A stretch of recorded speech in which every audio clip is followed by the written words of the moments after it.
दो दोस्त थे, एक रमेश और दिनेश। दोनों साथ साथ रहते थे, एक ही दफ्तर में जॉब करते थे। दोनों आने जाने के लिए एक 4 व्हीलर को लोन पर ले रखा था। एक दिन की बात, रमेश ने दिनेश से कहा कि जल्दी निकल कर आओ, क्योंकि मुझे एक दफ्तर में जाना है। रमेश दिनेश को छोड़ते हुए एक दफ्तर में गए, तो दफ्तर था अनाथालय। जब रमेश जी, क्योंकि रमेश अनाथ आश्रम को कुछ ना कुछ अपनी सैलरी से डोनेट करते थे, तो जब रमेश जी बैठे हुए थे तो तभी दफ्तर से एक अनाथ आश्रम से एक बच्चा आया। बहुत प्यारा सा बच्चा था और रमेश जी के पैरों पर लिपट गया, प्यार करने लगा।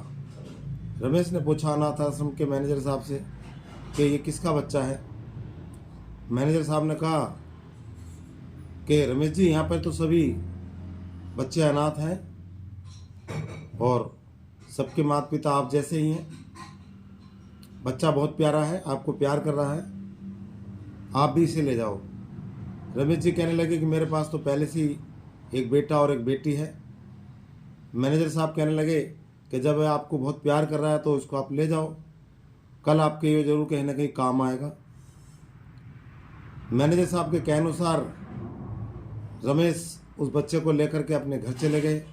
जैसे ही घर पहुंचे तो पत्नी नाराज हो गई और कहने लगी, देखते नहीं हो हमारे पास पहले से ही 2 बच्चे हैं, अनाथ बच्चों को तो बोल आते हैं जिनके पास कोई बच्चा नहीं होता। रमेश कहने लगे, अरे भगवान, जब ले आया हूँ तो ले आया हूँ, जहाँ 4 खा रहे थे 5वां भी खा लेगा, और मैं वैसे भी तो हर महीने 50,000 रुपये कमाता हूँ, क्यों नाराज हो रही हो। किंतु पत्नी फिर भी नाराज रही। रमेश ने एक एग्रीमेंट दिया जिस पर लिखा था कि रमेश जी, आप यदि नहीं होंगे तो ये बच्चा हम वापसी ले लेंगे, कि भगवान जब तक मैं कमा रहा हूँ, यदि मैं नहीं कमाता हूँ कल, तो क्यों चिंता करती हो, अनाथ आश्रम वाले इस बच्चे को ले जाएंगे। खुशी खुशी परिवार रह रहा था कि लगभग 7 साल के बाद में अचानक एक रोड एक्सीडेंट में रमेश की मौत हो गई। पत्नी बहुत दुखी थी और सोचने लगी कि अपने बच्चे तो जैसे तैसे पलेंगे ही, किंतु इस बच्चे का क्या हो। चलो, रमेश कह रहे थे कि इस बच्चे को वापसी किया जा सकता अनाथ आश्रम को, और उन्होंने मुझे एक एग्रीमेंट दिया था। मैडम ने उस एग्रीमेंट को ढूंढा और उस एग्रीमेंट को लिया और ले जा करके लिफाफा अनाथ आश्रम के मैनेजर साहब के आगे रख दिया कि लीजिए साहब, ये वो बच्चा है जो रमेश जी ले गए थे।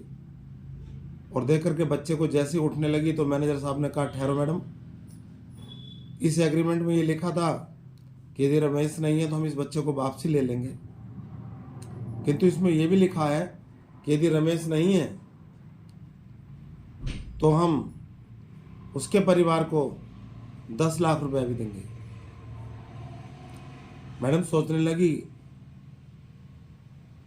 कि 10 लाख से चलो मेरा कुछ ना कुछ तो परिवार चल ही जाएगा, क्योंकि मेरे जो छोटे बच्चे उनकी फीस की भरपाई हो जाएगी।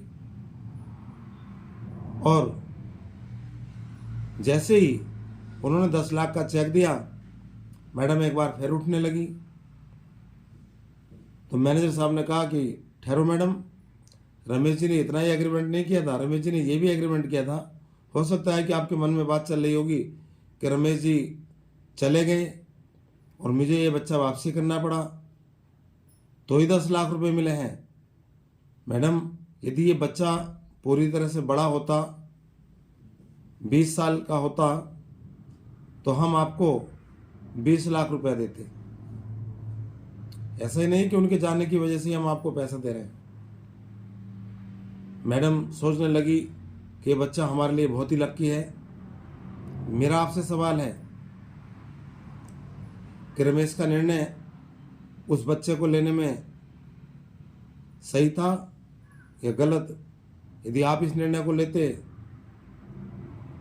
तो लेते निर्णय को या नहीं लेते। रमेश की कहानी से आपने क्या सीखा, मुझे बताइए। 97 600